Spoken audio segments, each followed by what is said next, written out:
শিবরাত্রি উপলক্ষে সারা রাত মন্দির খোলা থাকবে তারকেশ্বরে। আজ শিবরাত্রি, যুগ যুগ ধরে সারা ভারতবর্ষে এদিন মহা ধুমধামে ভগবান শিবের পুজো হয়ে আসছে। মন্দিরে মহিলাদের উপস্থিতি থাকে চোখে পড়ার মতো।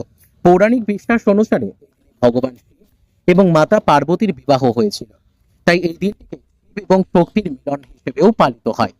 এছাড়াও এই দিনে ভগবান শিব প্রথমবারের মতো অগ্নিস্তম্ভ অর্থাৎ শিবলিঙ্গের আকারে আবির্ভূত হন, যা তার নিরাকার রূপকে প্রতিফলিত করে।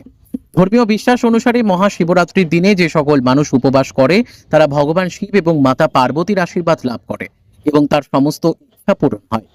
যদিও বেশিরভাগ মহিলারা যুগ যুগ ধরে পরিবারের মঙ্গল কামনায় এবং শিবের মতো স্বামী পাওয়ার বাসনায় শিবরাত্রির উপবাস করে আসছে।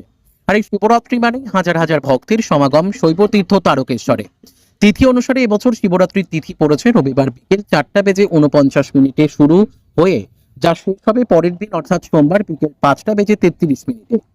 পুজো উপলক্ষে ভক্তদের সুবিধার্থে প্রত্যেক বছরই মন্দির কর্তৃপক্ষ, পুলিশ প্রশাসন, পৌর প্রশাসন এবং মন্দির পরিচালিত পুরোহিত মণ্ডলী বিশেষ ভূমিকা নিয়ে থাকেন। এবছরও ভক্তদের মন্দিরে এসে জল ঢালার সুবিধার্থে নিরাপত্তা সহ একগুচ্ছ পরিষেবার পাশাপাশি সারারাত মন্দির খোলা থাকবে বলে ফোনে জানান তারকেশ্বর মন্দির পরিচালিত পুরোহিত মণ্ডলীর বিশিষ্ট সদস্য সায়ন গাঙ্গুলি। একই সাথে তিনি জানান, প্রত্যেক দিনের মতো এদিনও সকালবেলা 9:30 বাবার সরকারি পুজো উপলক্ষে মন্দির বন্ধ হবে এবং বেলা 11টায় ভক্তদের জন্য খুলে দেওয়া হবে। বেলা 11টা থেকে সন্ধ্যে 7টা পর্যন্ত ভক্তরা বাবার মাথায় জল ঢালতে পারবে। সন্ধ্যা 7:30 শিবরাত্রি উপলক্ষে বাবার বিশেষ পূজায় আবারও মন্দির বন্ধ হবে এবং রাত 10টার পর আবারও শিব মন্দিরের দরজা ভক্তদের জন্য খুলে দেওয়া হবে। রাত 10টা থেকে সারা রাত ভক্তরা বাবার মাথায় জল ঢালতে পারবেন বলে জানান। এদিন তারকেশ্বর শিব মন্দিরে আগত মহিলারা পুজো দিয়ে সাংবাদিকদের কি জানালেন তা দেখে নেব। হুগলি থেকে সমীর দাসের রিপোর্ট, ওয়ার্ল্ড পাবলিক টিভি। আর মাথায় জল ঢালবো বলে উপোস থেকে জল ঢালনু। জল ঢাললে হ্যাঁ, কতক্ষণ লাগলো? অনেকক্ষণ লাইন দিতে পারি না, বাউন নিয়ে পুজো করি, এমনি জল ঢেলে বাউন আর এই ষাঁড়ের মাথায় দিয়ে আসছি। কোথায় থেকে এসেছেন আপনি? আমি এই আস্তাড়া থেকে এসছি।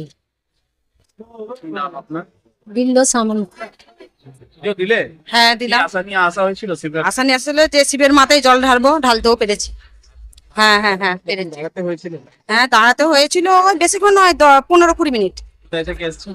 আমরা এসেছি আরামবাগ থেকে। কি নাম আপনার? শম্পা গাঙ্গুলি। মানে এমনি আমরা আসি প্রত্যেক মাসে পুজো দিতে, তো আজকে শুভ দিন হিসাবে আমরা এলাম পুজো দিতে এই মুহূর্তে। পুজো দিয়েছেন? হ্যাঁ পুজো দেওয়া হয়ে গেছে। ভিড় তো ছিল সকালবেলা। হ্যাঁ ভিড় এখন সারাদিনই চলবে, এখনো তিথি চালু হয়নি, তো এখনো পরপর ভিড় আরো বেড়ে যাবে। কি নাম হবে আপনার? আমার নাম প্রীতম সামন্ত। কোথায় থেকে এসেছেন? হ্যাঁ আমি চাপাডাঙ্গা, আমার বাড়ির সামনেই।